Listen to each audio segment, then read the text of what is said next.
Good morning, everyone. Today we will go over Fall 2017 Math 260. That's my Precalculus class at West LA College. We'll do Test 2 and part of Test 3. But before I start going over that, let me describe a little bit about your Test 1. Now, this is what happened with your Test 1, at least from Monday, Wednesday, the one who took Monday, Wednesday tests. I'm not done yet with the Tuesday, Thursday tests. Monday, Wednesday test 1 includes some students who did the makeup test. Yeah, includes some students who did the makeup test. So what happened is like Monday, Wednesday students take Monday, Wednesday tests, right? But then on Saturday, some students do a makeup test. I give Tuesday, Thursday student Monday, Wednesday tests. So I kind of like switched that. The result was as the following. The result was as the following. People who get 90 or above, there are 3 of you. 80 to 89, there are 2 of you so far. 71 to 79, there are 2. 61 to 69, there are 2. And the rest actually below 60. There were how many people taking the test? 12 people plus 3 that make up that I already graded. So 15, so 6 people, 6 people less than 60, less than or equals to 60. So the distribution is not that bad. The distribution is not that bad. But I noticed, and there were one student talked to me earlier today saying, Thomas, so that one student happens to be in this region here. Thomas, I study hard. I study your all tests. And I thought I did very well in the test, and I actually performed very poorly. What's wrong? What's wrong with what I did? I will post the solution so that you can see more detailed what you can fix. But I think this is what happened. I think this is what happened. Notice that I went over the old tests, but when I went over the old tests, I went over those in topics. So for example, if we take a look on this rectangle, let's say this is the things that we do. Okay, and then we did fall 20 test 2, spring 20 test 2, and then spring 19 test 2 and part of test 3, and today we will do fall 17 part of test 2 and part of test 3. First, we went over polynomial, and then rational function, and then inverse and composition of function, and exponential function.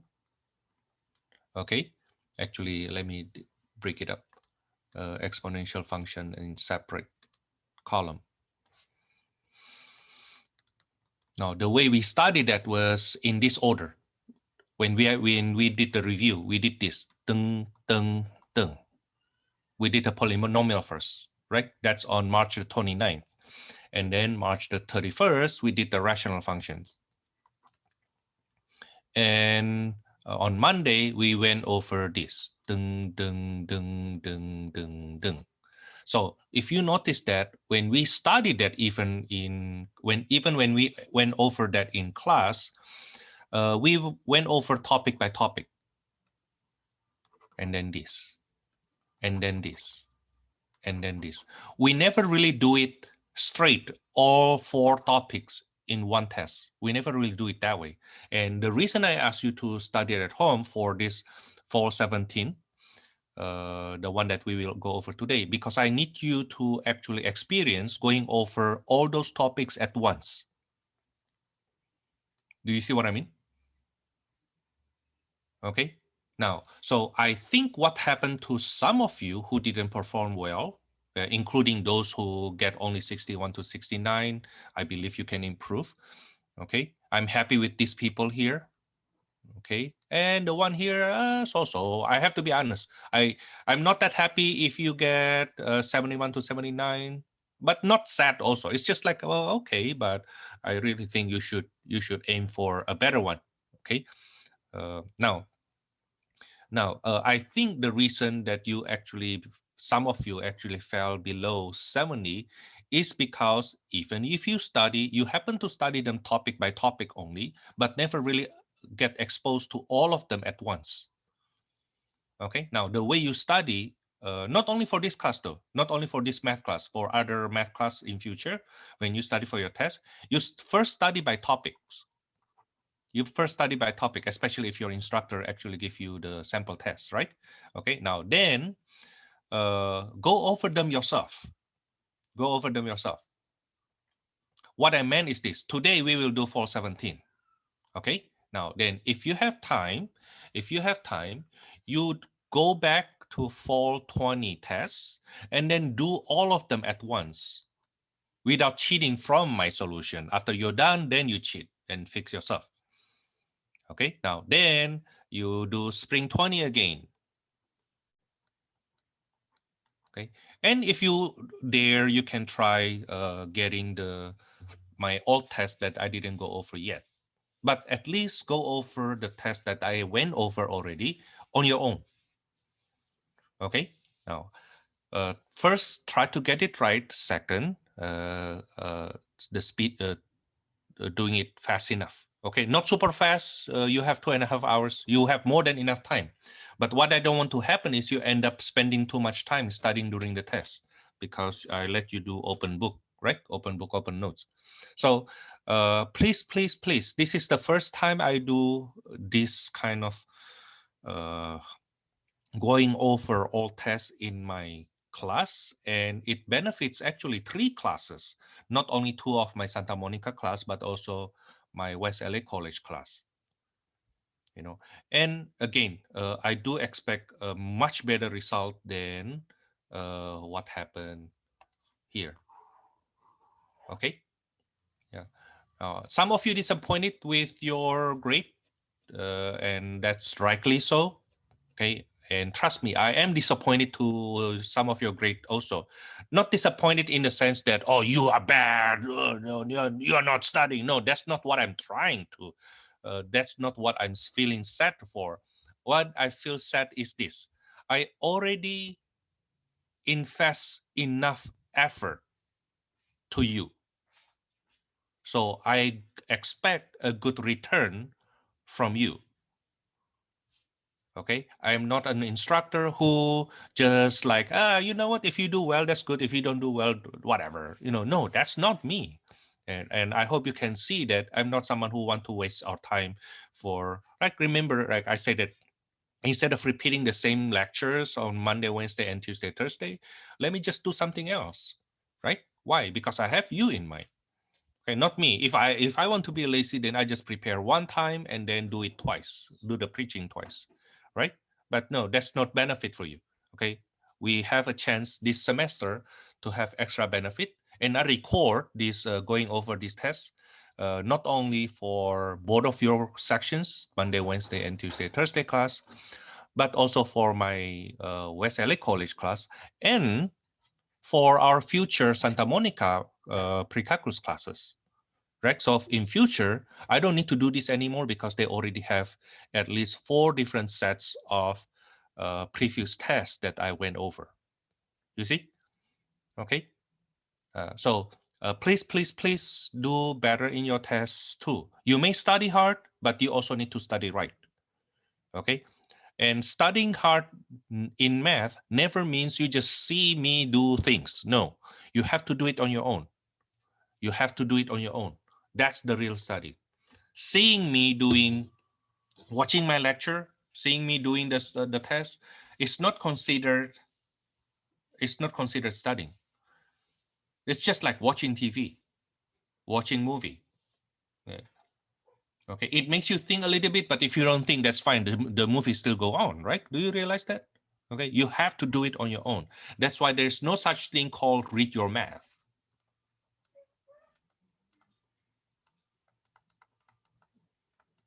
No, there's no such thing.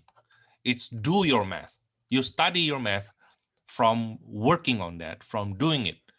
Okay. My middle school teacher, who is very influential in my math teaching, math career, math learning, she is the one who emphasized that to me, Thomas, it's do your math, not read your math. You never study by reading it. You never study by seeing other people doing that. You study by doing it yourself. Okay? So that's how you study math. That's how you study math. Until you do it on your own, you will not see the details on why you need to write things in certain way. Okay? Okay. Especially for those who already study hard, I appreciate some students who always attend my going review here. And I wish you do even better in future. Okay. But for all of you, I want you to study better, know how to study right, study smart, so that you not only studying hard and waste your effort for studying hard without good result, you also study smart, expect good result from yourself. Okay, now today, again, I will go over Spring 17 Math 260 Test 2. You can see the file from, give me a second, let me look at that. You can see the file from, I posted in Monday, Wednesday, April the 5th, here, the blank test. Okay, and actually, I also post the blank test on the discussion board today. Yeah, I post the blank test also on discussion board today. Okay. Now then, let's start with fall 17. Now, I did expect that you already work on this. And so please interrupt me if you think you have question. So let's start solution. Number 1, use the Descartes' rule of sign to find the possible number of positive zeros. That's how many times the sign changes. 1, 2. So there will be 2 or nothing, no positive 0.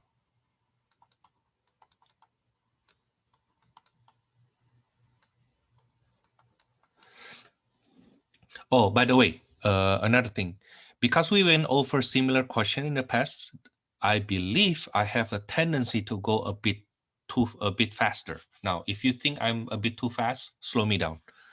Okay, slow me down. To find a number of negative zeros, then I reflect that with respect to the y-axis first. Basically, the polynomial becomes replace x by negative x. So the exponent, the odd exponent will change sign. Even exponent will stay the same.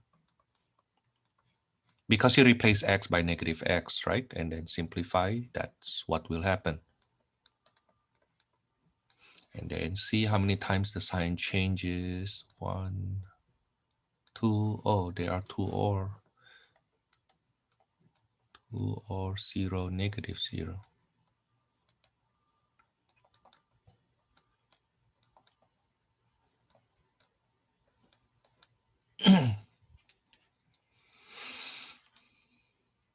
Now, part C, use rational zero theorem to determine the possible rational zeros of fx. No, but fx has common factor x. Let me factor that out.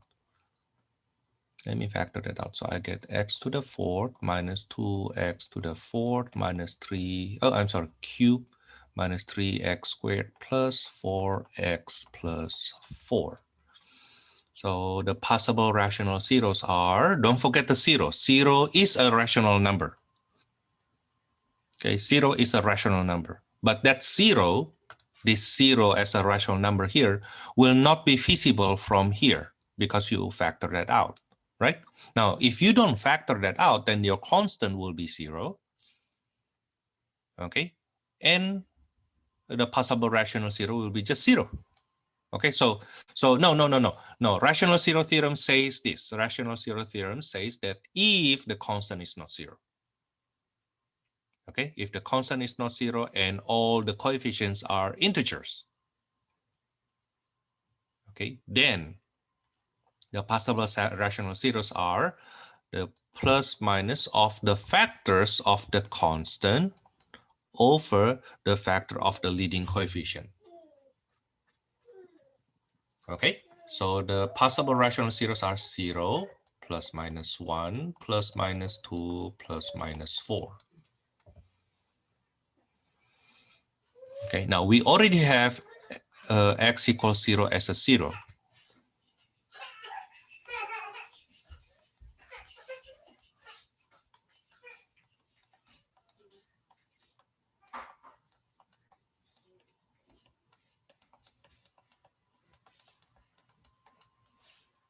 Now then, we need to find the other 4 zeros, right? We already get one, this one here. X equals to 0 is a 0, okay? Now then, can we find other zeros? Let's see. So I will do that on my scratch paper here. Imagine on the right-hand side here is my scratch paper. Now, don't write it on your actual test, the right-hand side here, 2 and 3 as your scratch paper, because that's supposed to be place you do the graph. Now, let me add the coefficient 1 minus 2 minus 3 plus 4 plus 4. That's, what's that? That's 9 minus 5. That's 4. That's positive. Okay, so 1 is not a 0. 1 is not a 0. Now, once 1 is not a 0, it will not be a 0 anymore later on. Let's try 2. 1, negative 2, negative 3, 4, 4. Let's try 2.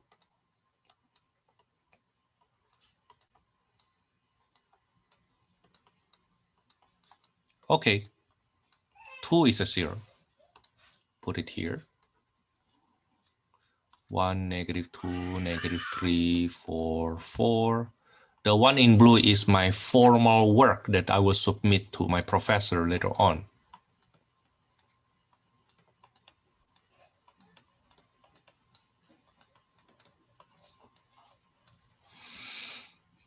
Let me try if 2 works again. Let me try if 2 works again. Now, the reason I tried this 2 again because of the following. Notice that we should have either 2 or no positive zeros, right? Okay. In other words, we will not stay at only one positive zeros. I will do more. So I will try to check 2 again. If 2 doesn't work, then I will try 4. But if 2 works, then I will not try anything anymore on the positive side. Okay, 1, 2, 2, 2, 4, 1. Oh yeah, it works. Oh. Okay, so 2 is another 0. So later on you will see 2 is a 0 with multiplicity of 2.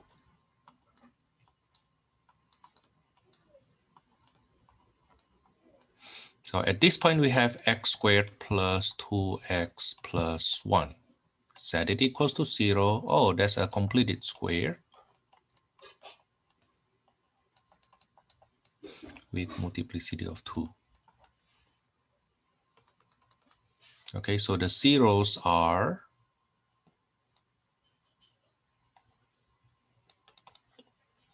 x equals to 0 with multiplicity of 1, x equals to 2 with multiplicity of 2. It happens here and here. It happens twice. Okay, and then x equals to negative 1 with multiplicity of 2. Negative 1 with multiplicity of 2. And it's degree of 5, so we should have 5 zeros.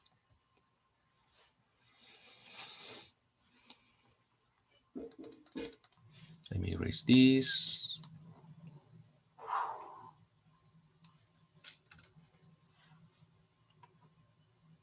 Write fx in factorized form. So fx is equal to x times x minus 2 squared, x plus 1 squared.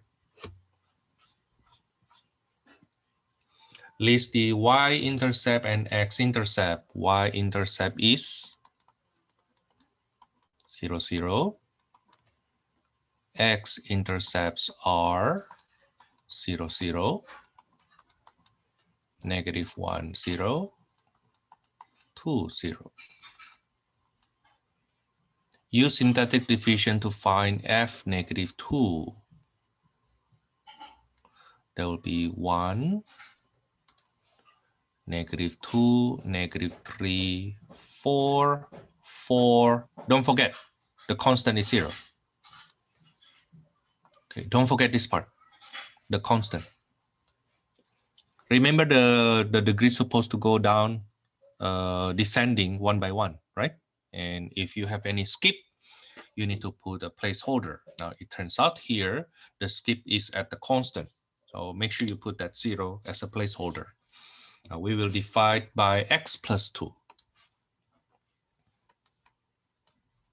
So 1, negative 2, negative 4. This is 8, 5, negative 10, negative 6, 12, 16, negative 32. So f negative 2 is equals to negative 32.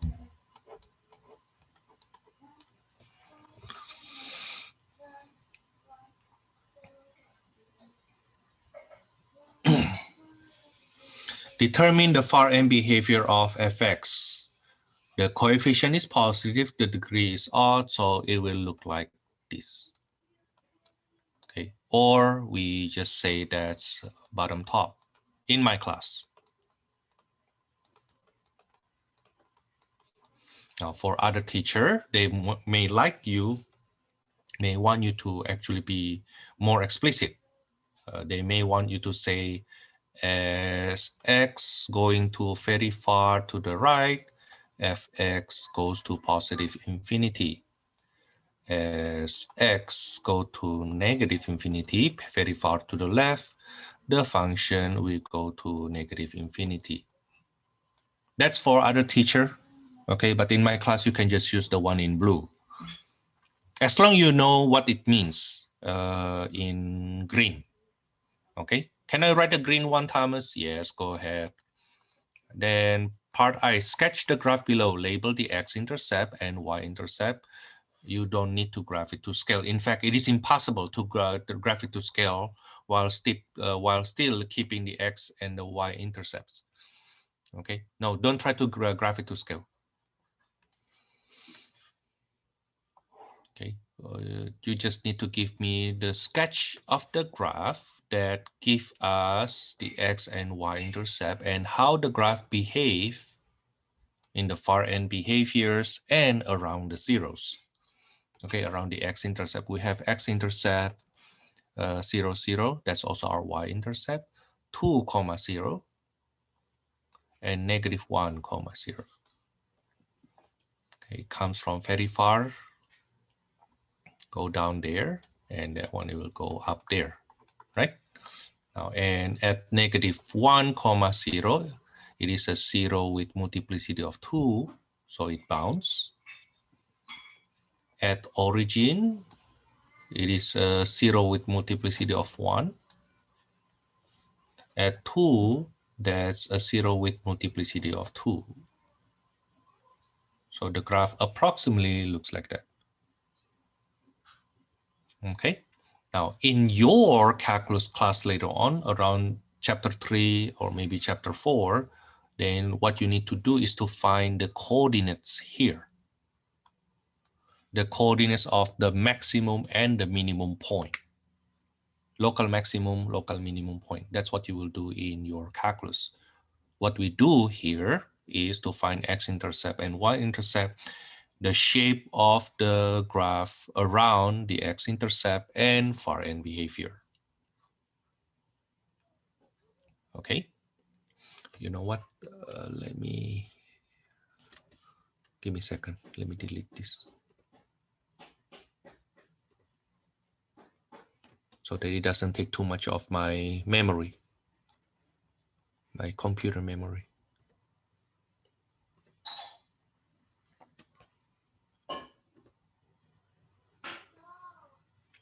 Okay, now that's for number 1. Let's go on with number 2. Number 2, we have this function. Find the y-intercept. Oh, that's easy. The y-intercept is, look at the constant, right? So 0, 24. How about the far end behavior? The degree is even, the leading coefficient is positive, so it will be top.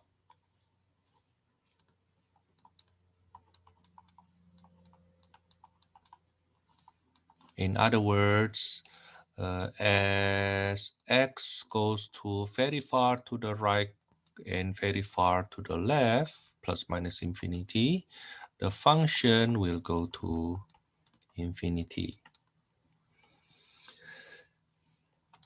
Part C, how many positive zeros does Px have? How many negative zeros does Pxx have? That's supposed to be Fx. Okay, so positive zeros 1 and 2. So 2 or 0 positive 0.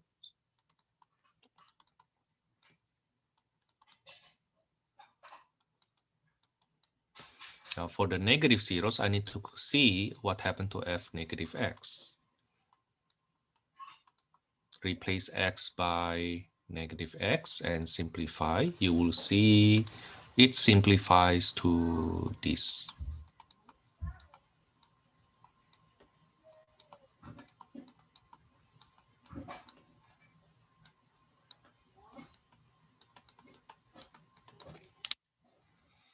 So from here, we see how many sign times the sign changes, how many variation of signs. There are 2.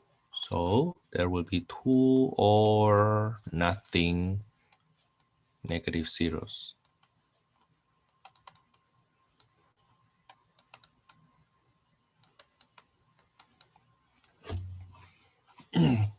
Part D, does Px, actually the Fx, does the function has any zero between x equals to 0 and x equals to 3? We will use intermediate value theorem. Now we know f0 equals to 24. That's the y-intercept, right? Okay, now let's see what happened with f3. Okay, we want to know what is f3.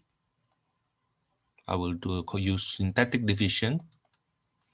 Okay, 25 and then 25, negative 154 minus 4, 24. When x equals to 3, what happened? 25 here, 75, 100, 300, 146. Oh, that's really big.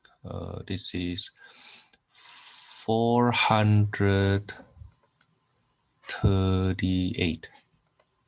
This will be 434.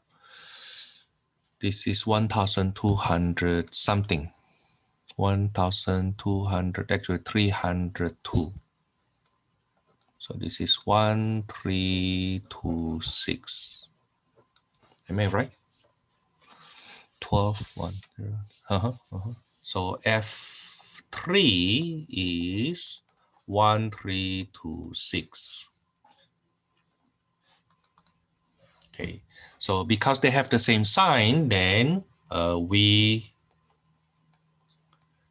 can use intermediate value theorem to conclude.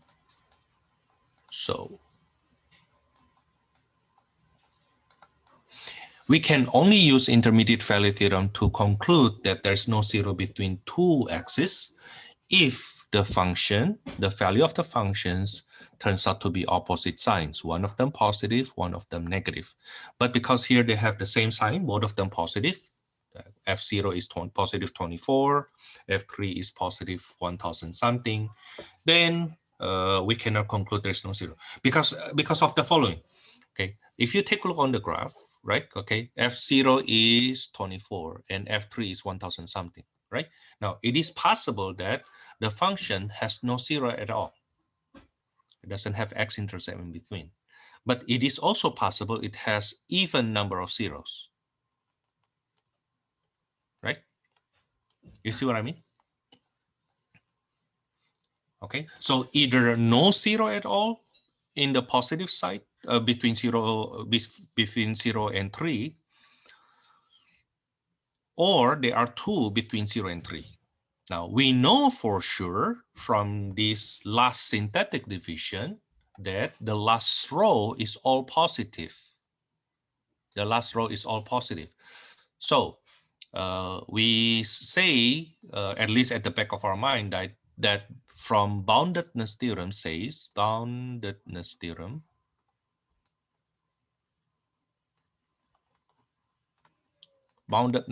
will say no zero greater than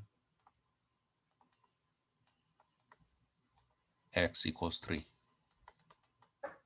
In other words, the right of that graph here, the graph will not go down here anymore, will not cross x-intercept anymore, cross x-axis anymore. The graph will just keep on going up, starting from x equals to 3. That's what boundedness theorem doing. Now, with this said, I meant to teach the following.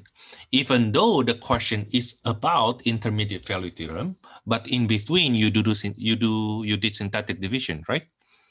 Okay. Now from that synthetic division, if you know a little bit about boundedness theorem, then when you do your trial later on, you try which are your zeros, then you will not try anything greater than 3. You don't need to try anything greater than 3. Why? Because from this division, from this synthetic division we did, we know from the from boundedness theorem, there will be no zero greater than 3. Okay. Next.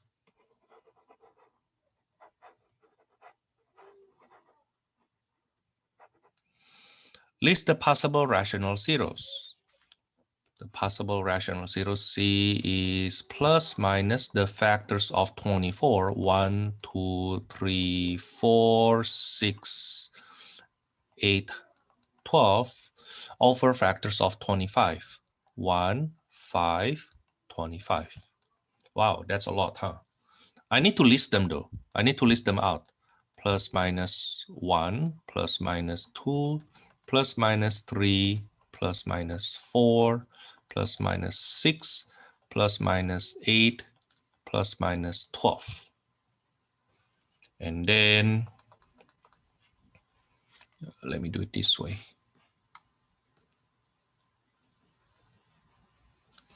I'll move this to the left.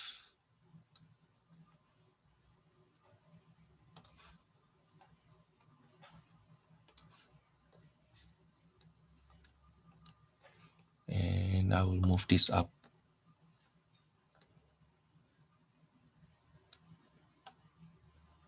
Here. Okay, and then plus minus 1/5 plus minus 1 over 25 plus minus 2/5 plus minus 2 over 25 plus minus 3/5 plus minus 3 over 25 plus minus 4/5 plus minus 4 over 25 plus minus 6/5 plus minus 6 over 25 plus minus 8/5 plus minus 8 over 25 plus minus 12/5 plus minus 12 over 25. Those are all possible rational zeros. Now, some of them we know will not work. Some of them we know will not work. For example, positive 3, positive 4, positive 6, positive 8, and positive 12 will not work implicitly from the synthetic division we did in part D. Okay, so if you happen to have that extra knowledge, it will save you some time to do it though. Okay, now let me write down the coefficient again. 25, 25, negative 154, negative 4, positive 24.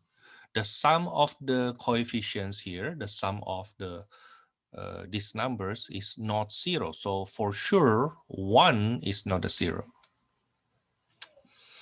But we don't know if 2 is a 0 or not. Okay. Now, according to our prediction up here, it's either no positive 0 at all. Okay. Or there are 2 of positive zeros between 0 and 3. Okay. Now, these zeros may be not rational. Okay. So the zeros, the positive 0 may be not rational. Now, again, when I add these coefficients here, I don't get 0. So 1 is not a 0. Let me try 2 on my scratch paper. 25, 25, negative 154, negative 4, 24. Let me try 2.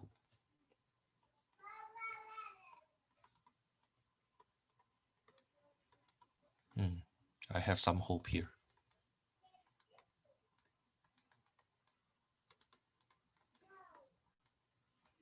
So 2 is a 0. 2 is a 0.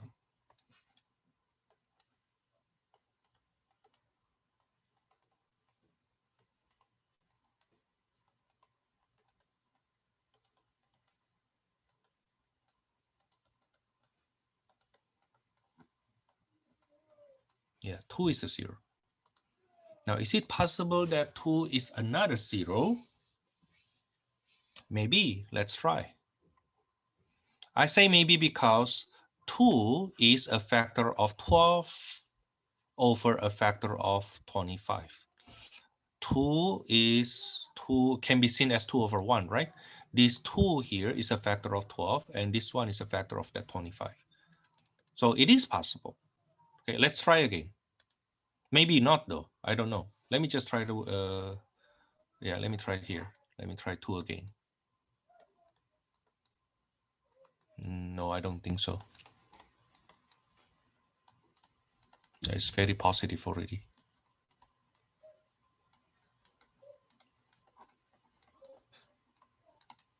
Yeah, so 2 is not a 0.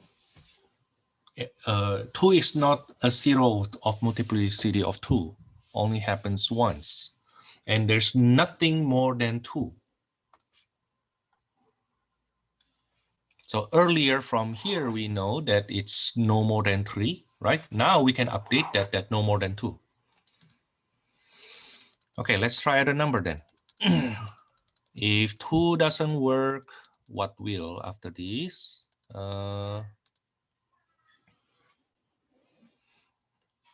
Let's try -1. Let's go to negative number. Oh, you know what? Hold on. Actually, I may be working too hard. Do you see that this is the ratio is 3 here? And the ratio here is 3?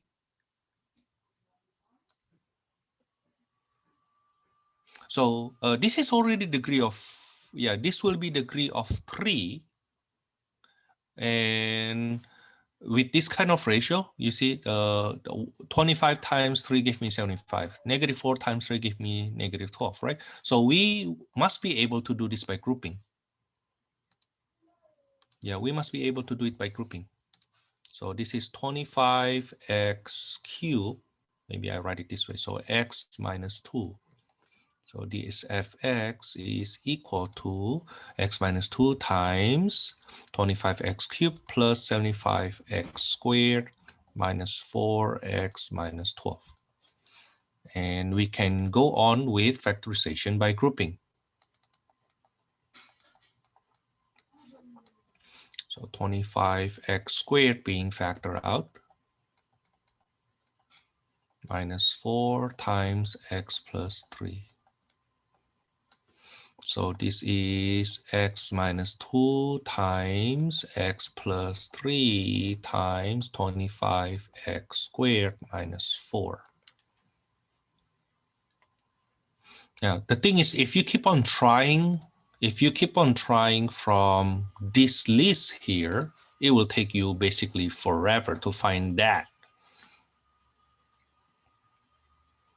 Okay, so no, it's more than just knowing the possible rational zeros and trying one by one. No, that should not be your first choice of strategy.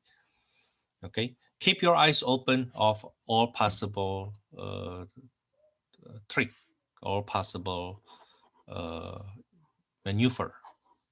Okay, for example, when you see that there are four terms and they satisfy certain ratio, the first and the second term have the same ratio to the third and the fourth terms, then be suspicious of factorization by grouping.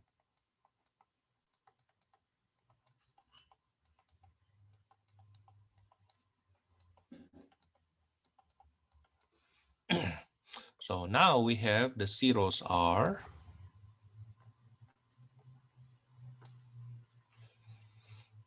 x equals 2, x equals -3,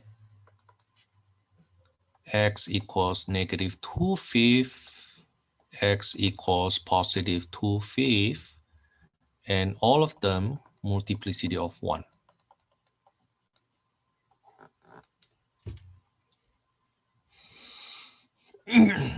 Okay.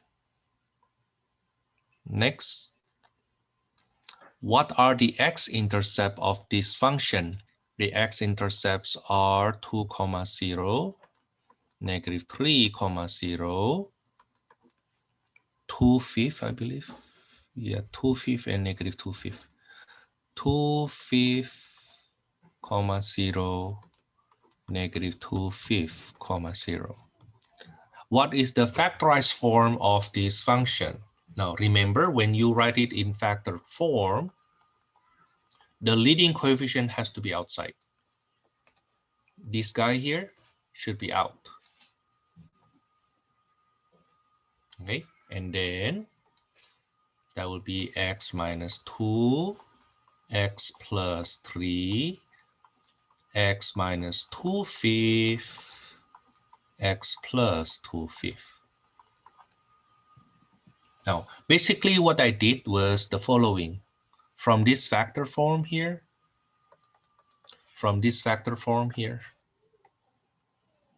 factor the 5 out from here, and factor another 5 out from here. Okay, that's how you get that 25 at the front, and this guy here becomes x plus 2/5, and this guy here becomes x minus 2/5.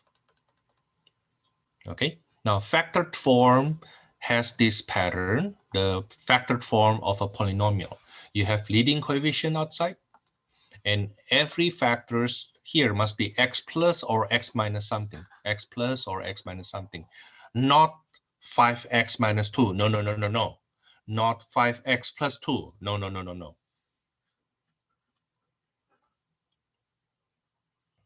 Okay, that's the factored form. Now next, sketch the graph. Incorporate the y-intercept and x-intercept with multiplicity of each. So let's say this is the coordinate system. We get x-intercept -3, 0, and then -2/5, +2/5, and +2, 0. The y-intercept is +24.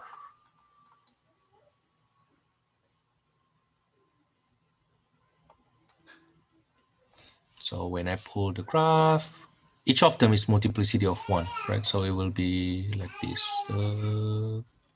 Oh no, I'm sorry. It's degree of 4. It's degree of 4 from up here. And then go down here, and then go up here, go down here, go up here.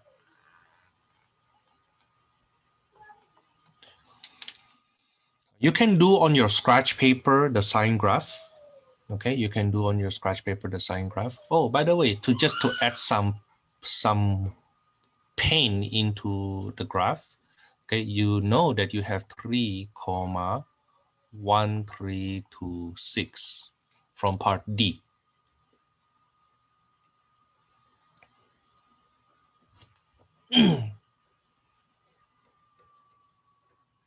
Okay, that's for this second question of polynomial. I think that's all for this this part here. Let me erase this. Let's go on to the next question. Rational function. Let's factor this first, and hopefully they can something cancels, right? So x squared minus 4. So that will be x plus 2, x minus 2. On the top, that would be 2x times x.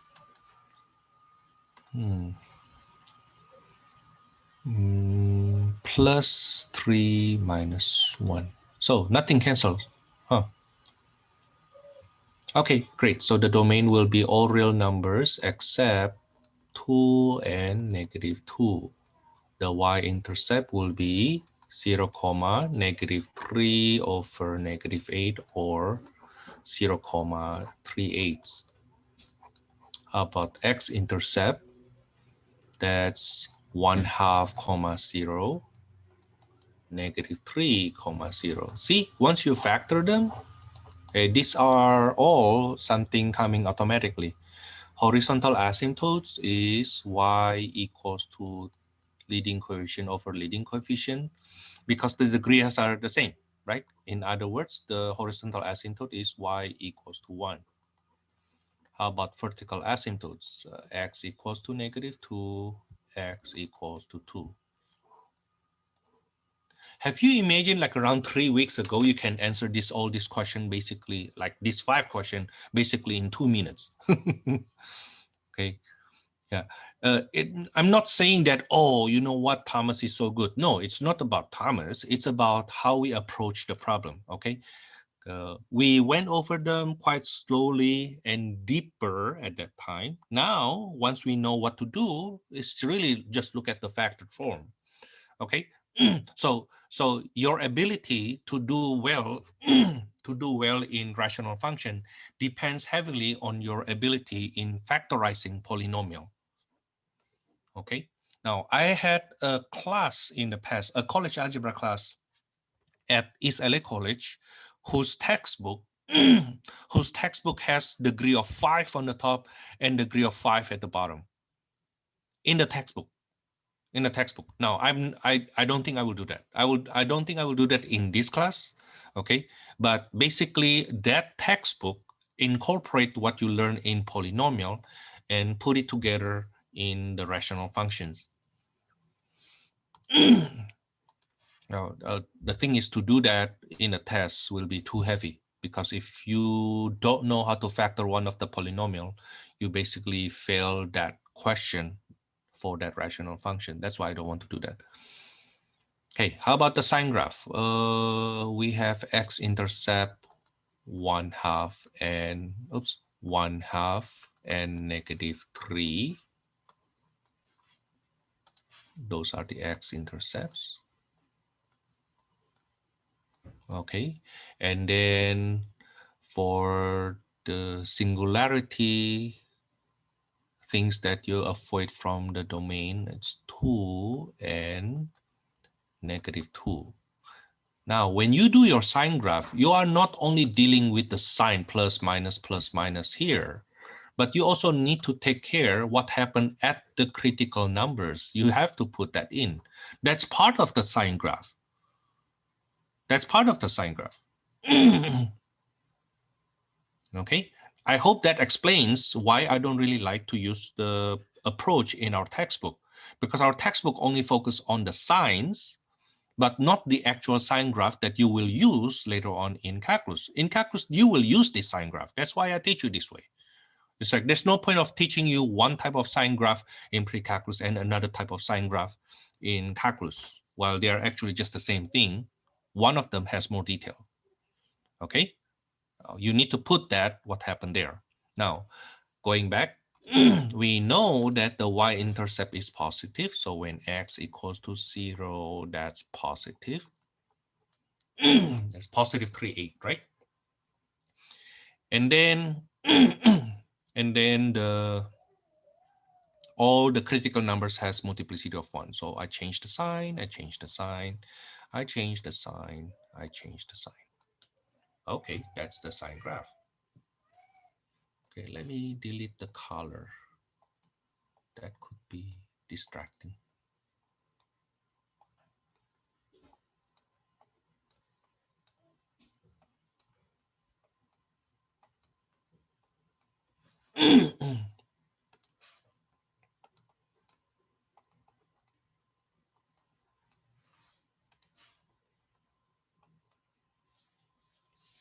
Now then, part G, sketch the graph. Sketch the graph. X-intercept negative 3, 0, 1/2, 0.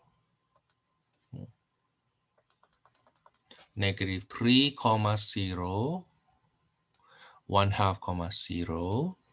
The y-intercept 0, 3/8. That's the y-intercept here, approximately. Don't rescale the graph. Don't rescale the graph.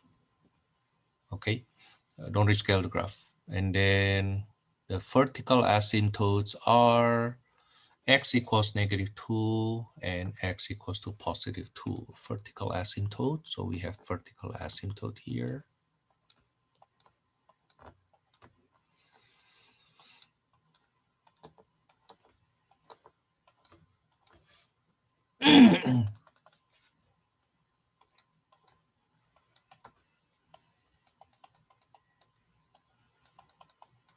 And horizontal asymptote y equals to 1.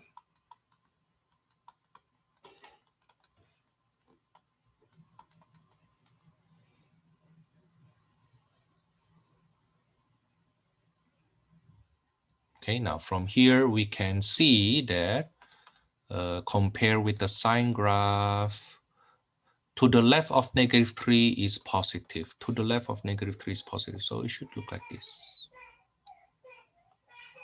From horizontal asymptote to x equals to negative 3, 0. And between negative 3 to negative 2, it's below x-axis. Okay, now x equals to negative 2 is a critical number with multiplicity of 1. So the other side will be positive infinity. Then it goes this way.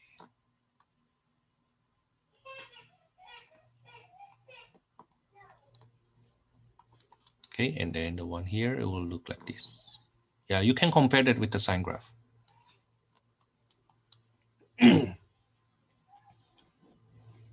Okay, you can compare that with the sign graph. Okay, yeah, you can compare that with the sign graph. Okay, between negative 2 to 1/2, between negative 2 to 1/2 is above x-axis. Between 1/2 and 2, it's below x-axis. And to the right of 2 is above x-axis.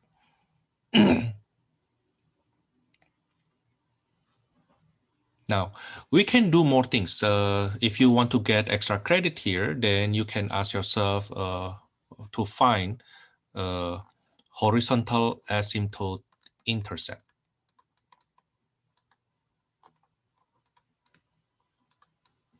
in which you set the function equals to, what's the function again? Plus 5x.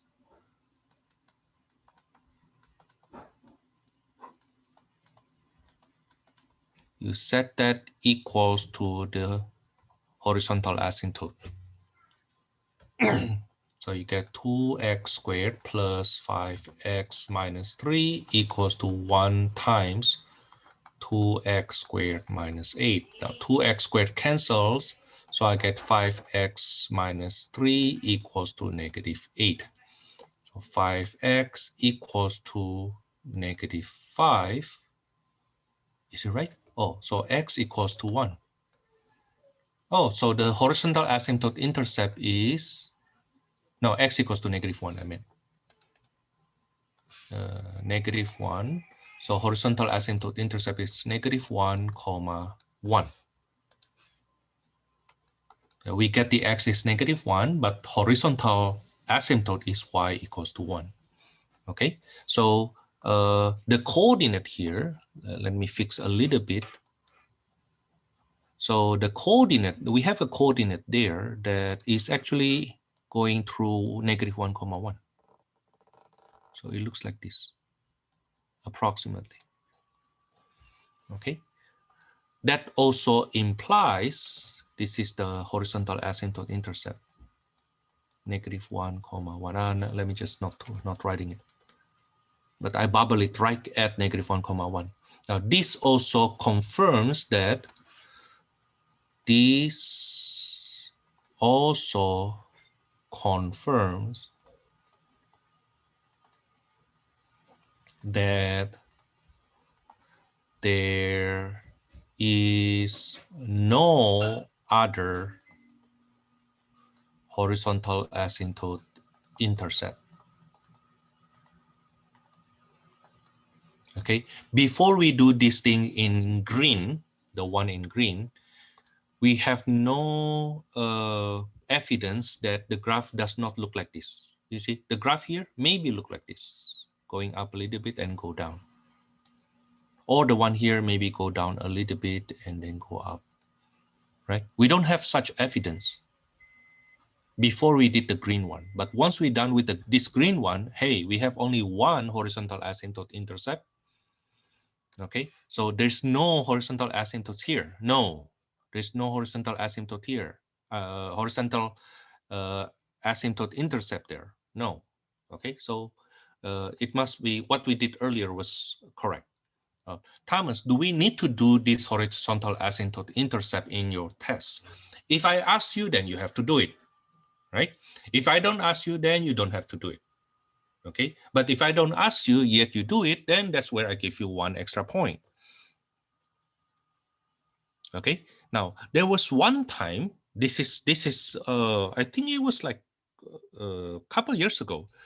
There was one time I asked a rational function in which I didn't ask horizontal asymptote intercept, and one student actually did it, and actually from her work I found out that it actually has 2 horizontal asymptote intercept, and the actual graph looks like, let me say, using this function as an example, from her analysis, then we found out that there is a horizontal asymptote intercept here, and there's another one here.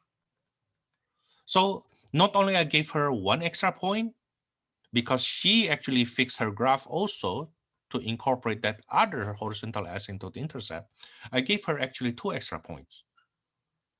You know, I mean, I didn't expect her to do it, but because she did more and improve the graph that to give me more details on that graph, then I give her extra points. Okay, yeah, call that hidden extra credit. Call that hidden extra credit. Okay, now that's for this one question. Yeah, it has 1 horizontal asymptote, 2 vertical asymptotes, and 1 horizontal asymptote intercept. Okay. Again, when you graph, once I give you this grid here, this coordinate system, do not rescale it. Do not rescale it. Now, what happens if you rescale it? Then there could be some details missing.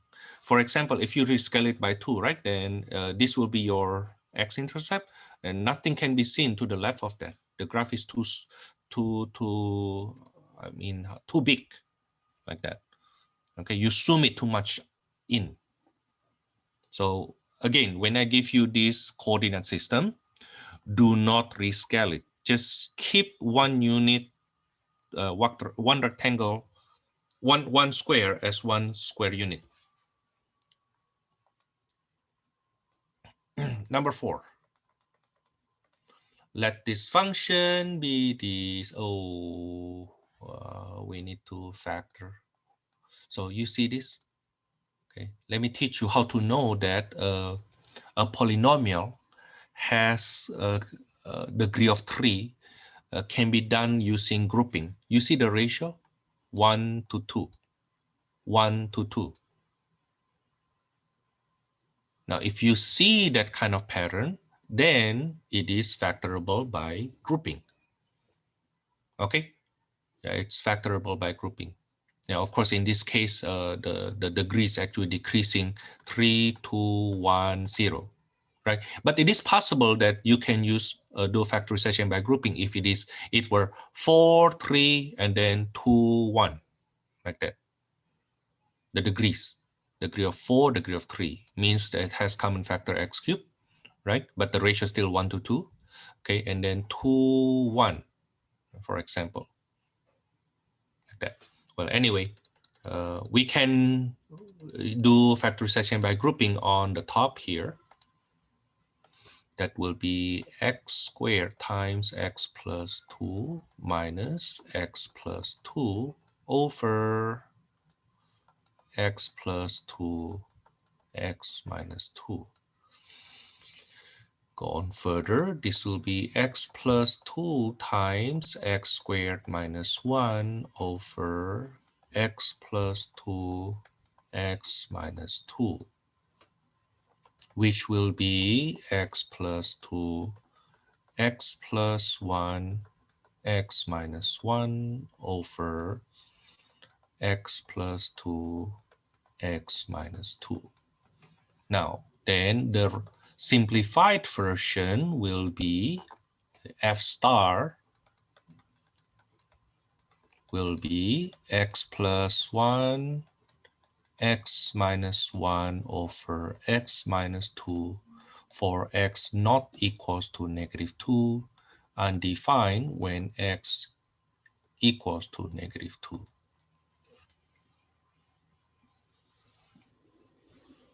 Now you have to do the factoring and the simplifying first. Then you go with the domain.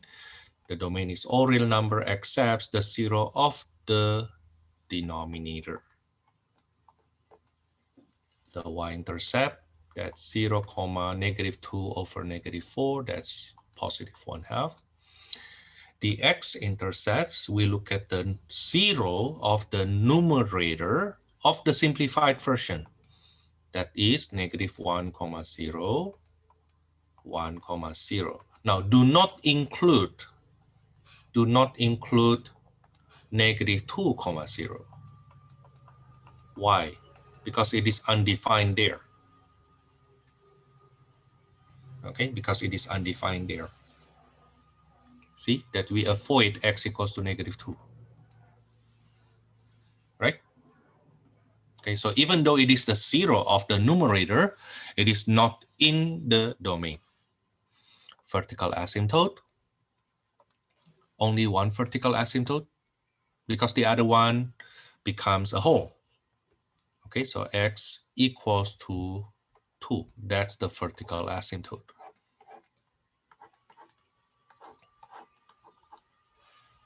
How about the oblique asymptote? You can divide long ways, but you can also just look at the simplified version. Okay, oops, sorry. So I will use f star 0, I'm sorry, f star x, which is x squared minus 1 over x minus 2. Okay, synthetic division. That's 1, 0, negative 1 divided by x minus 2. So the oblique asymptote is y equals to 1x plus 2. That's the oblique asymptote. How about the coordinate of the whole? So we have a whole, and the coordinate is when you apply x equals to negative 2 into the simplified version f star. Okay, so f star is f star x is x plus 1, x minus 1 over x minus 2. Is it right? Now then plug that x equals to -2 into that f star.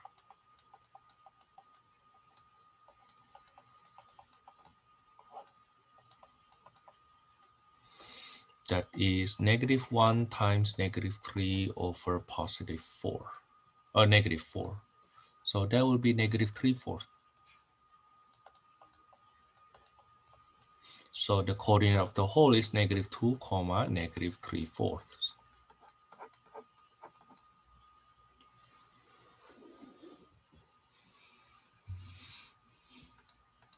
That's part F. Part G, sketch the graph. Okay, x-intercepts are -1, 0, 1, 0. Vertical asymptote, x equals to 2.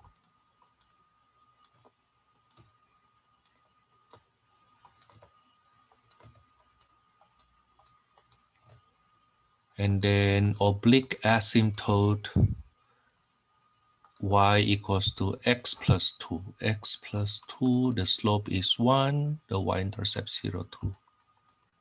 So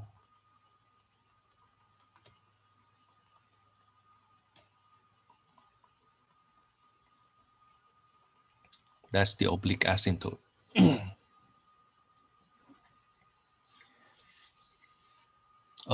Oh yeah, the y-intercept is 0,1/2. It's here. Now we expect then the graph will look like this. Oh, hold on. Before I continue, we have a hole somewhere. -2, -3/4. -2, -3/4. So there's a hole here. Oh wow. It's the important coordinates congregate around there. So approximately it looks like this. Okay, and then the one up there, I don't know, just do it this way. Okay, now if you want to get more details, then let's say you figure what happened with f star 3. Okay. F star 3 will be equal to f3. Why? Because the function, this function here, is the same to this function except at one point. Okay, so you can just check that against f star instead of f. You can just check that against the simplified function instead of original function. Okay, so let's see what is f3. F star 3 will be 3 squared minus 1 over 3 plus 2 or minus 2. Minus 2. So that will be 8 over 1. So the coordinate will be 3, 8. Do we have 3, 8? 3, 1, 2, 3, 4, 5, 6, 7, 8. Oh, exactly there. Surprise. No, it just happened. It just happened. I didn't purposely do that. How about F4? F star 4. F star 4, that's 4 squared minus 1 over 4 minus 2.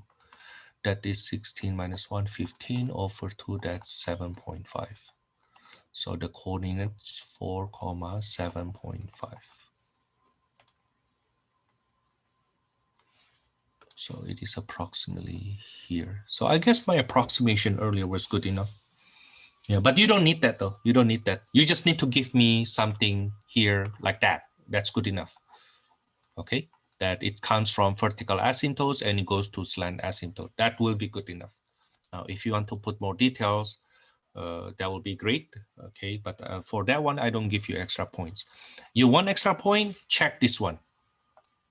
For extra point, check if you have slant asymptote intercept. Check that one. That's your extra point. Okay, now slant asymptote intercept, you look at the simplified version, simplified function, and set it equals to the slant asymptote. Okay, so you get x squared minus 1 equals to x squared minus 4. So -1 equals to -4. That's contradiction. From there, then you say no slant asymptote intercept. Okay, now that's your one extra point. Okay, vertical asymptote, you don't need to check if there's any intercept, because vertical asymptote for sure comes from the zero of the denominator, right? And therefore it won't be in the domain. Does it make sense? Okay, the vertical asymptotes always come from the denominator. And because the zero of the denominator, because it is a zero of the denominator, then it won't even be in the domain. So you don't need to check vertical asymptote intercept. Okay, the graph will not intercept any vertical asymptote, never. Now, there could be sometimes the graph intersect the slant asymptote or horizontal asymptote. It's possible. Okay, not in this case. Okay, so what are these 5 points for, Thomas? 1 point for X and Y intercept, 1 point for vertical asymptote, another 1 point for horizontal for slant asymptote, another 1 point for the whole, another 1 point for the sketch of the graph, the general one. So this part, the shape, and that part, that's the 1 point. Okay, that's 1 point, another 1 point, another 1 point, X and Y intercept, another 1 point for the slant asymptote, another 1 point for the vertical asymptote. That's how I break it up. Okay, now that's for this question here. 2 polynomials and 2 rational functions. Number 5, on inverse function. Let me do this one question and then I take a break. Okay, the following functions are 1 to 1 and find the inverse for each. Oh, we did this before. Step 1. Fx becomes y equals 2x to the 5th plus 7. So here's one way I know if somebody actually study from my old tests. When I go over old tests, there's a signature that must appear in your work. For example, every time you do inverse function, you will write this down. And you will not skip this step. You will not skip that step because that's my at least half point there. Okay, I just don't like students. They look at that question and they try to outsmart me, you know, and become sloppy. And they do right away. They just say, "Oh, x equals to 2y to the 5th plus 7." Thomas, you just need to look at my final answer. No, I want to see your work more than your final answer.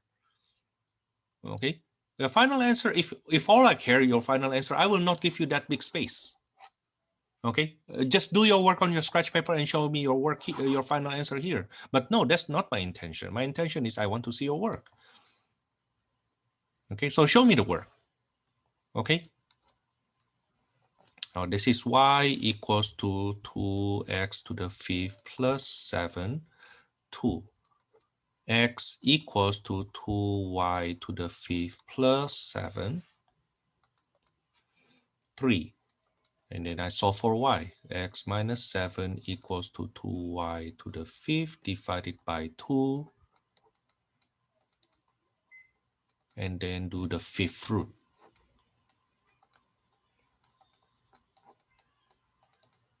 Finally, step 4, f inverse x is equal to the 5th root of x minus 7 over 2.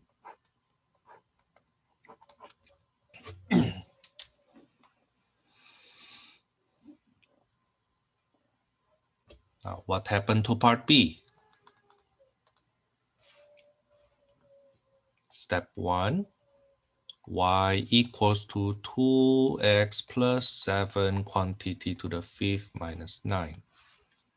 Step 2, we swap x and y.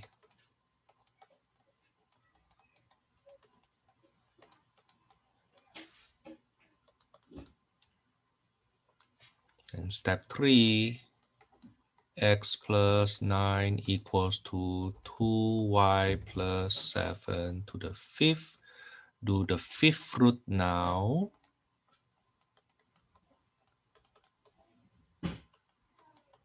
Subtract by 7.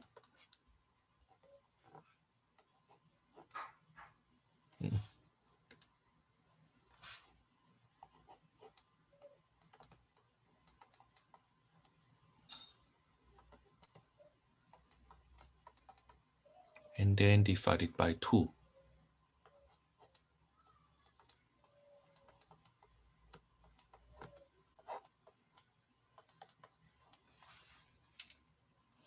Now then, don't forget step 4. Step 4, f inverse x equals to square root of x plus 9 minus 7 over 2. Thomas, in your previous test, we have more difficult question where we have some restriction. Why don't we need to worry about that here? Now, there are 2 things you need to pay attention.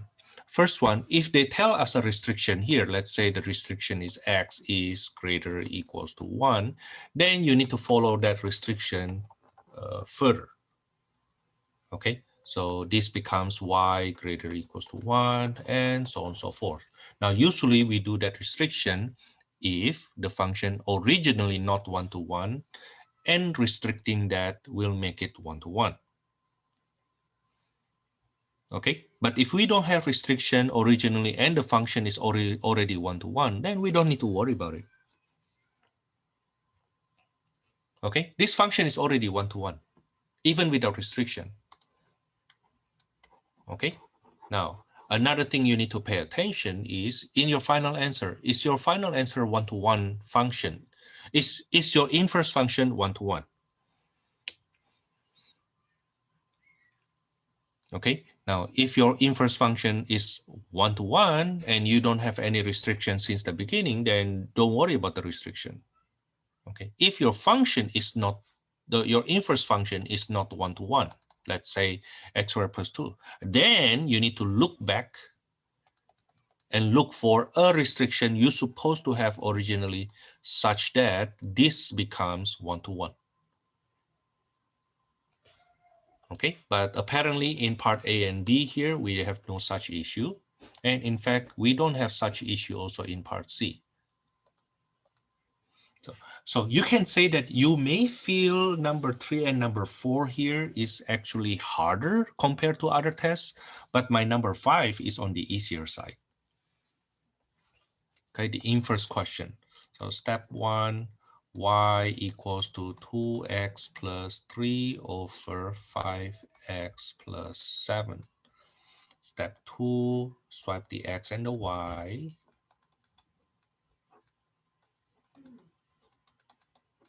Step 3, solve for y. X times 5y plus 7 equals to 2y plus 3. 5 times xy plus 7x equals 2y plus 3. Let's move the y to the left-hand side, so no y move to the right-hand side. Okay, so factor the y.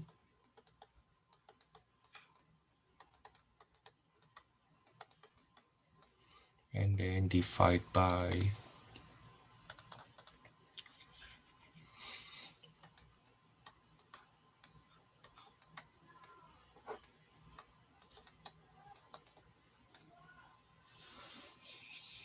now don't forget your step 4.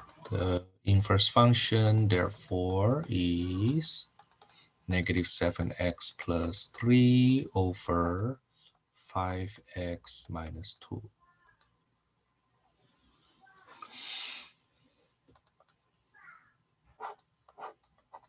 Okay, finally, the last question, the follow-up question. Find the range of this function fx in form part C. That part C here, this is part C. What is the range? Now, since we have the inverse function, then the range of the fx,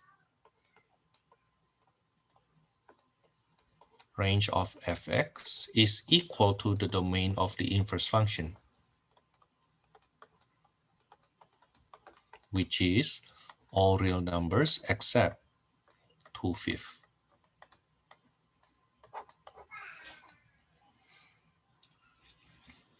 Okay. Now, after this, we will go on with composition of function, the domain of composition of function, quotient of function, and on. But that we will do that after the break. Right now is 10:50. We will come back at 11 o'clock. Oh, you know what? Let's do this. Have you done this number 6?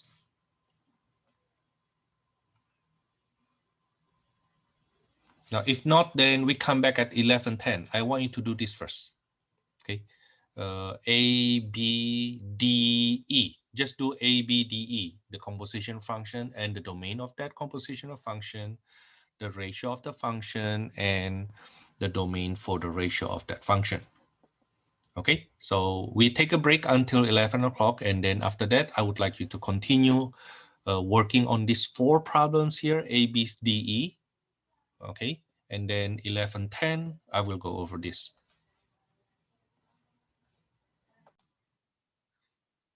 Okay, this question is on composition and arithmetic of function, algebra of functions, and the concern will be on composition and the domain. Okay, the algebra and the domain of functions. So not only so when basically for these topics, I need you to know how to get the composition done and find the domain. Not only the composition, okay, the algebra and also the domain. Not only the quotient, for example, no. Okay, now let's start.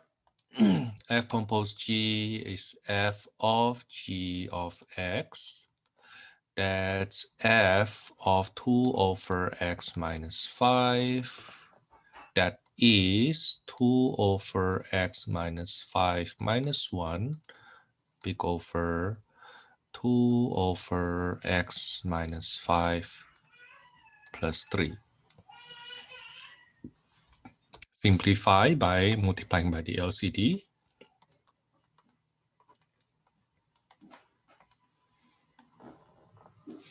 It becomes 2 minus x minus 5 over 2 plus 3 times x minus 5.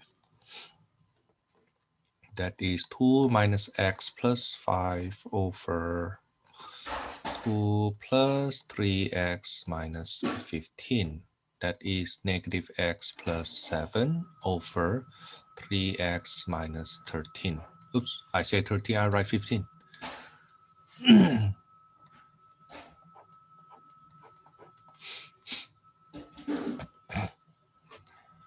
Now, what's the domain of that compositional function? The domain will be all real numbers except 13 over 3 that comes from here.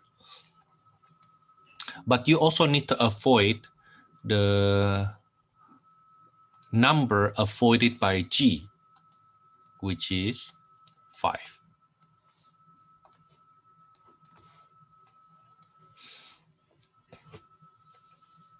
Okay.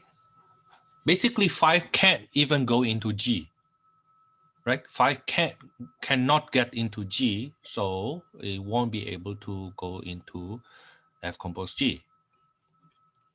Okay. Now, part D, F over G over F of X. That's Gx over Fx, which is 2 over x minus 5, big over x minus 1 over x plus 3. But that is 2 times x plus 3 over x minus 1, x minus 5. So what's the domain of that? The domain is all real numbers except 5. That's from the G, right? We avoid that from G. Except -3, that's from the F.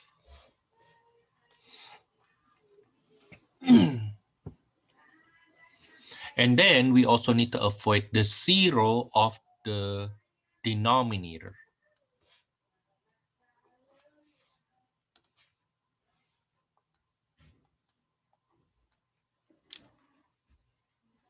Okay, you do not want the denominator become 0. You do not want the denominator become 0. If x equals to 1, then fx equals to 0. f1 is 0, right? Something over 0 is undefined. Okay? So we need to not only take care the domain, those numbers avoided by the one that make them undefined. Okay, but also that makes the denominator becomes undefined.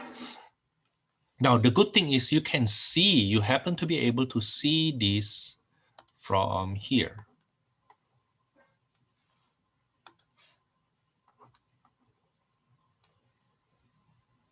Okay. This guy is the one not visible.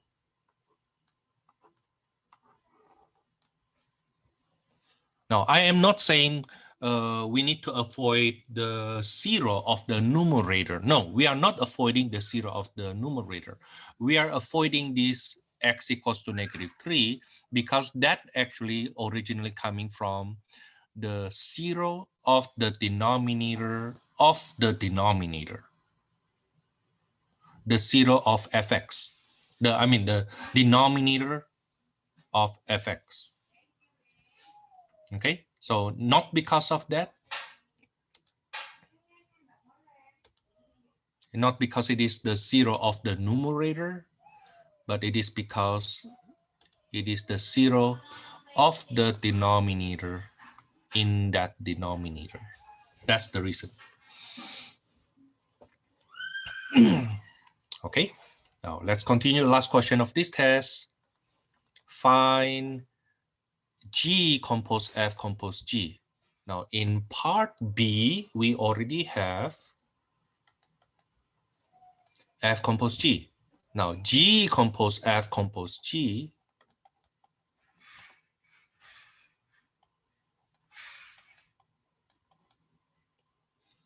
Now F compose G, however, F compose G is something we have done in part A. F compose G is something we have done in part A. That is G of -x plus 7 over 3x minus 13.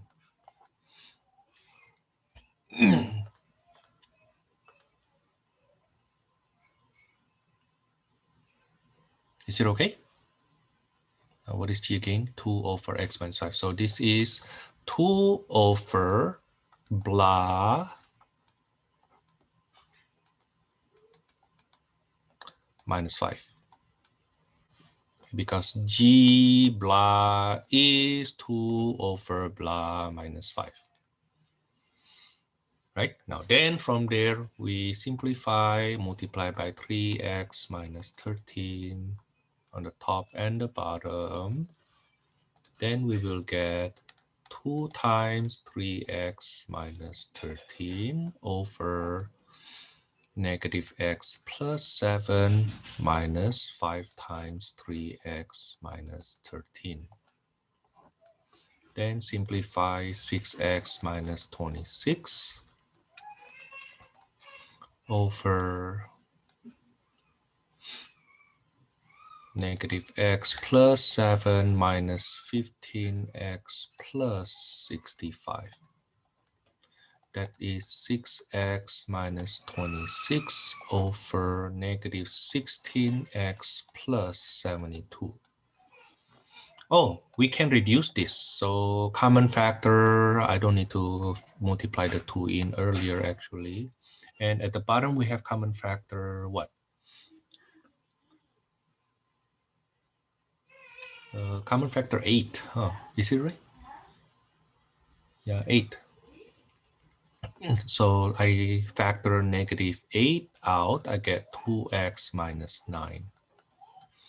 Such that we get negative of 3x minus 13 over 4 times 2x minus 9.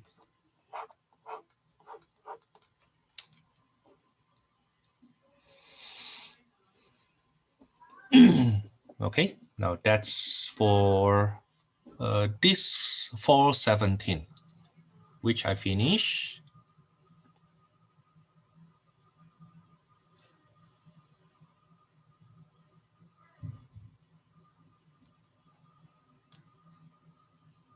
Now let's go to fall 17 test 3. I remember I told you to do only 3 questions. The first one is on the exponential function 2 to the x plus 2 minus 5. What is the y-intercept? That is, so this is solution. It's f0 equals to 2 to the 0 plus 2 minus 5. That's 4 minus 5. That's negative 1. Y-intercept 0, comma, negative 1. Find the x-intercept in exact form. That's 2 to the x plus 2 minus 5. 5 equals to 2 to the x plus 2. Now, I want that in exact form. I want that in exact form. For you, we have learned log, right? So to solve for x, then we will change this into log form. Log base 2 of 5 equals to x plus 2. So x is equal to log base 2 of 5 minus 2. So the x-intercept will be log base 2 of 5 minus 2, comma 0. How about the asymptote of the function? The asymptote of the function, that's the constant, right? Y equals to negative 5. How about the domain of the function? Well, that's exponential function, so the domain will be all real number. How about the range? It's clearly that the function is increasing originally from 0 to infinity. Now, when I subtract by 5, becomes negative 5 to infinity. Maybe we see it this way. 2 to the x is greater than 0. Therefore, 2 to the x plus 2 will also be greater than 0 because you just move it to the left 2 units. Now, then 2 to the x plus 2 minus 5 must be greater than negative 5. So the range will be from negative 5 to infinity.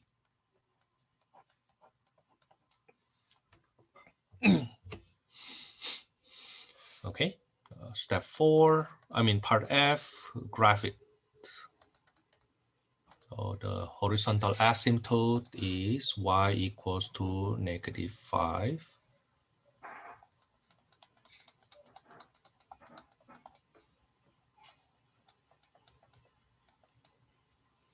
Okay, x-intercept is 0, comma negative 1. I'm sorry, y-intercept 0, comma negative 1. X-intercept, I need to teach you how to use calculator to compute this. I need to teach you how to use calculator to compute this. And we will do that tomorrow, actually, in Tuesday, Thursday class. Now, to help us for now is instead of doing that, let's take a look on those 3 important coordinates. Those 3 important coordinates. Those are 0, 0, 1. The base is 2, right? So 1, comma 2, negative 1, comma 1/2. Now move each of them 2 to the left and 5 down. So it becomes here. So that's the new position. Okay, so I'm done with this. Erase that, erase that, erase this. Now how about this guy? 2 to the left, 5 units down. So it becomes here.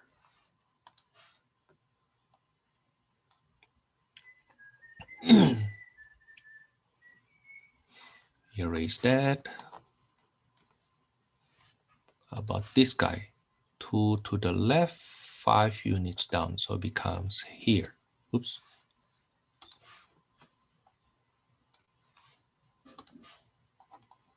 Now to help out, let's get one more coordinate, 2, 4. 2, 4. Oh, 2, 4, 2 to the left, 5 units down is there. How about 3, 8? 2 to the left, 5 down. So this is the new one.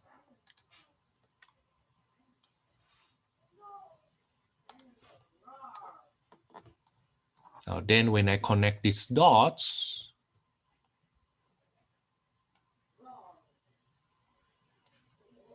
now you can see that the X-intercept is between 0 and 1.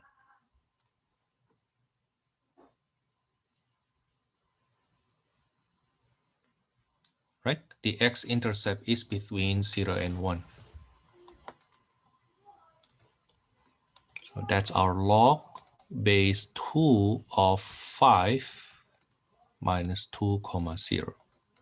Now, tomorrow on our Tuesday, Thursday class, we will use calculator to compute this. Okay, we need to learn something called change of base. But we will get the result according to this graph. We know that log base 2 of 5 minus 2 must be between 0 and 1 from that graph. Okay. Or another way to say that, then log base 2 of 5 must be between 2 and 3. Which makes sense because if you think about this, log base 2 of 2 squared, that's equals to 2, right? And log base 2 of 2 cubed, which is 8, that's equals to 3. Right? Now 5 is between 4 and 8. So it should be log base 2 of 5 must be between 2 and 3. And therefore, this expression here, log base 2 of 5 minus 2, must be between 0 and 1. Okay, now when I give them this test, they already have logarithm. They already did logarithm, as you can see in their number 2. Now for you, will I ask you this kind of question? Maybe, why not? Okay, because you still can graph this without getting the precise value of that X-intercepts, which you will learn tomorrow anyway, right? Even though I say that it's not part of your test, but that little thing is something doable. Okay, so we are done with this one question, I believe. Let's see the next one, I think number 3. Now, number 3 here is the one of the tricky question that I didn't expect that to be tricky, but then a lot of students saw that to be tricky. How to do this problem? The key is what you know about this. Let me view that closer. Yeah, what do you know about 2 to the power of x plus 2? It is 2 to the x times 2 squared minus 2 to the x equals to 96. Common factor, 2 to the x.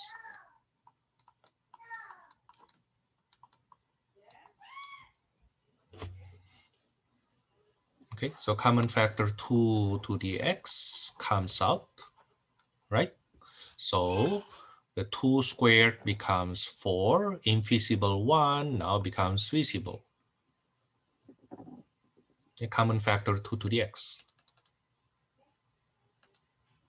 Now then, 4 minus 1 is 3. So this is 3 times 2 to the x equals to 96 divided by 3. That's 32, which is 2 to the 5th.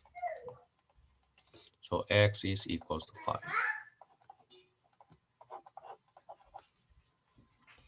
Okay.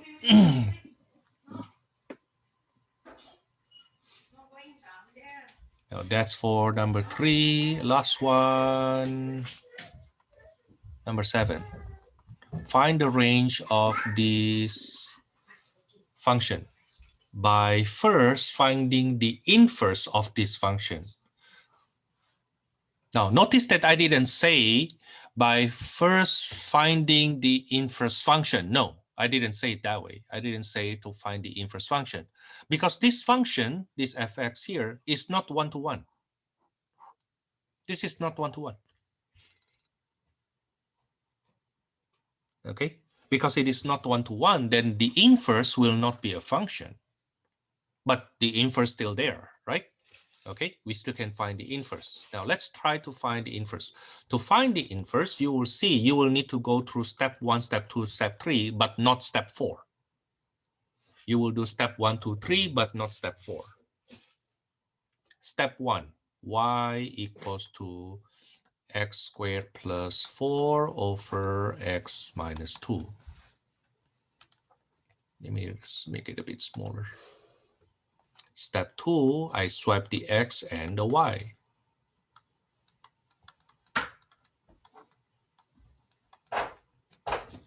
This is the inverse of that function. And then we will solve for y. X times y minus 2 equals to y squared plus 4. Xy minus 2x equals to y squared plus 4. Set it equals to 0 because it is a quadratic equation for y. From y point of view, that will be a quadratic equation. Y squared minus xy plus 2x plus 4, in which the leading coefficient is 1, the b is negative x, the c is 2x plus 4.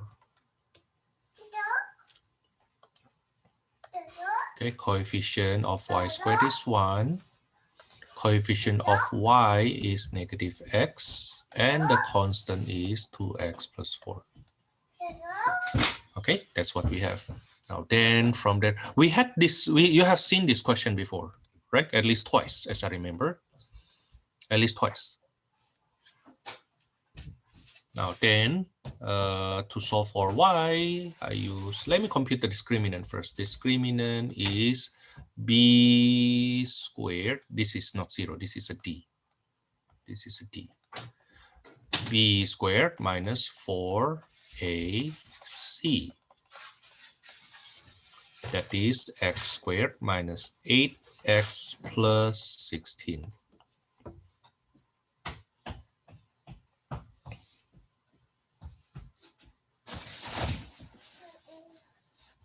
Okay, therefore our y will be negative b plus minus square root of x squared minus 8x plus 16 over 2a. That is x plus minus square root of x squared minus 8x plus, oh no, it's not plus 16, it's minus 16, my bad. It's minus 16. It's minus 16. It's minus 16. It's minus 16. Oh, I almost make a mistake. Over 2. So, and when you look at that inverse, which is not a function, it's an inverse only, but not a function. What will be the domain of that inverse? The domain of that inverse will be the range of our original function.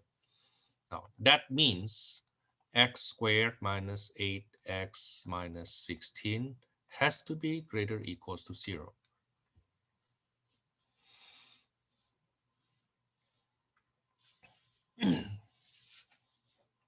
Okay. Now then, how to solve this? Step 1, critical numbers. Long time no see. X squared minus 8x minus 16 equals to 0. X squared minus 8x equals to 16. It's not factorable, but I can complete the square.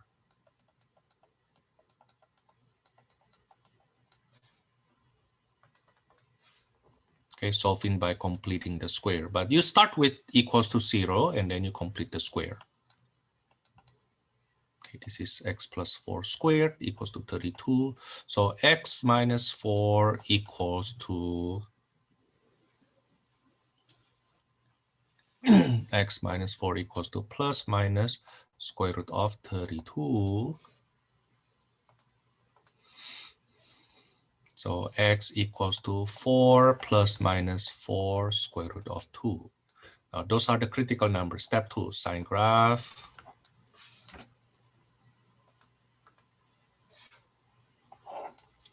That's 4 minus 4 square root of 2.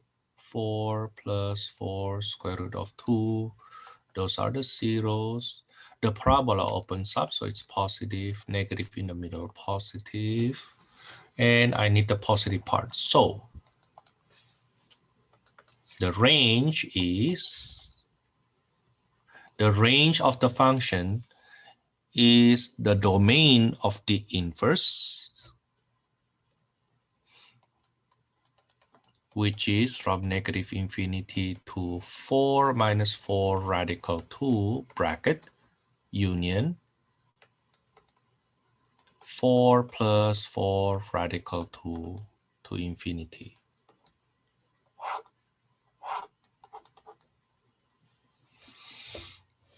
Okay, that's the range of this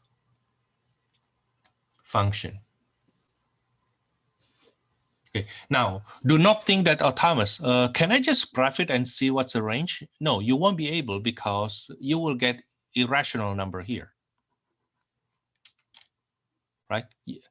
However you zoom your graph, you will not get the precise range, because your graph will only give you decimal. It will not tell you, oh, the range is from here to here. No way. However you zoom that in, okay, you will stop at some decimal places, and once you do rounding, that's not the right answer. In other words, this question has to be done this way. Okay, this question has to be done this way. Doing it by graphing will not solve your problem. Okay, a vertical asymptote, x equals to 2. X-intercept, nothing. Y-intercept, 0, negative 2. And then how about the slant asymptote, 1, 0, 4.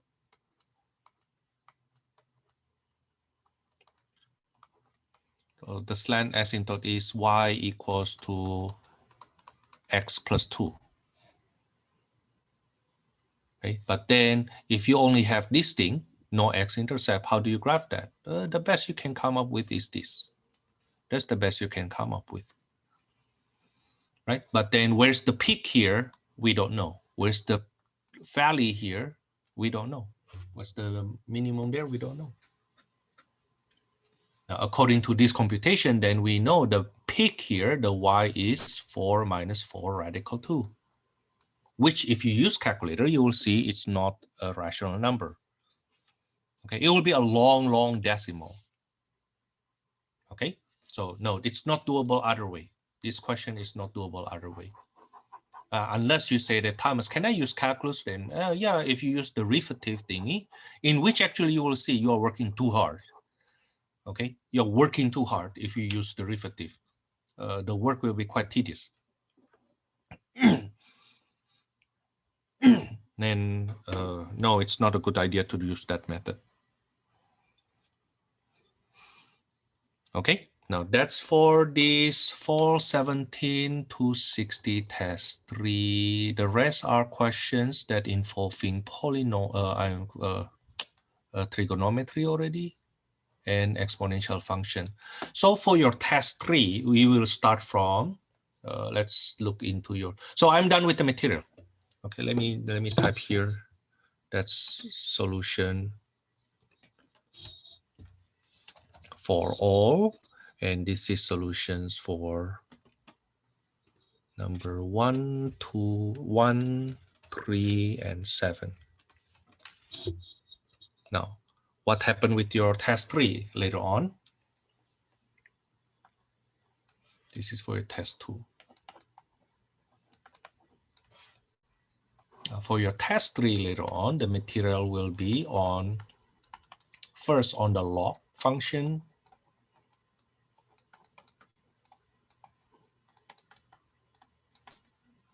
and then we will do trigonometry.